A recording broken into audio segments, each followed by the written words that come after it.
Jezebel was not a evil, wicked, manipulative woman as the Christian Bible describes her. She was actually a priestess that the patriarchs were so jealous of, they had to decapitate her and kill her so that she would be unrecognizable. Let's get into it.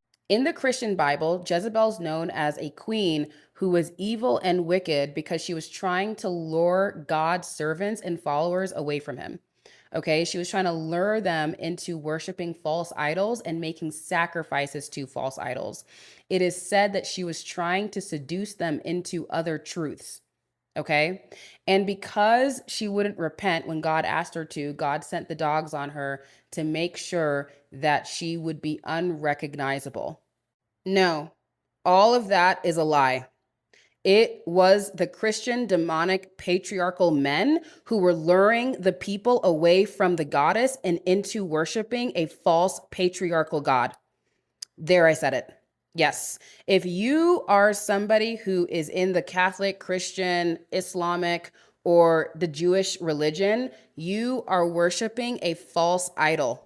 Right? Because this is where the patriarchy just tells on themselves and they're so obvious. If you were really the one true God, why would you be so angry and envious of a woman, of a powerful woman who was luring and seducing people into worshiping false idols and making sacrifices to false idols? No, she was actually bringing offerings to the goddess.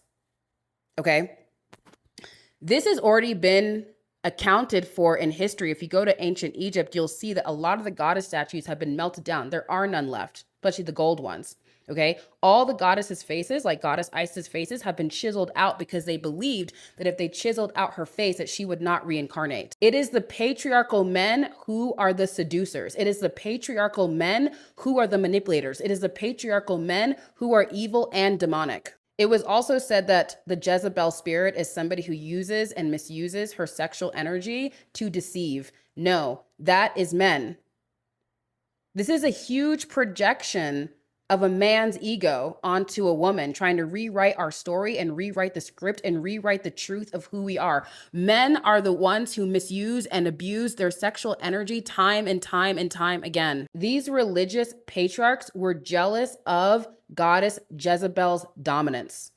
Yes, they were so jealous of her that they had to come after her and make her repent. They tried to get her to join them, and she said no because she held strong in her truth. And because of that, their God needed to punish her. Okay? Now, I wanted to share this because I would pull the Jezebel cards in like Oracle decks for a long time, like 4 or 5 years ago. And I always felt really bad. Like, oh my God, am I misusing my sexual energy? Oh my God, am I being like a seductress and a temptress? I don't want to be that. But it was never me, actually. It was the patriarchal story within me that had framed me, a woman who stands strong in her dominance, a woman who stands strong in her truth, a woman who holds firm to the goddesses, who stands firm in her feminine. I was the Jezebel, and I was the one the patriarchs were after. I was the one that they wanted to unalive because they're so threatened by me. But let me tell you something. If you are worshiping the false gods, the false idols that these patriarchs were actually talking about within those religions, let me tell you something, that you are exposing yourself to something very wicked.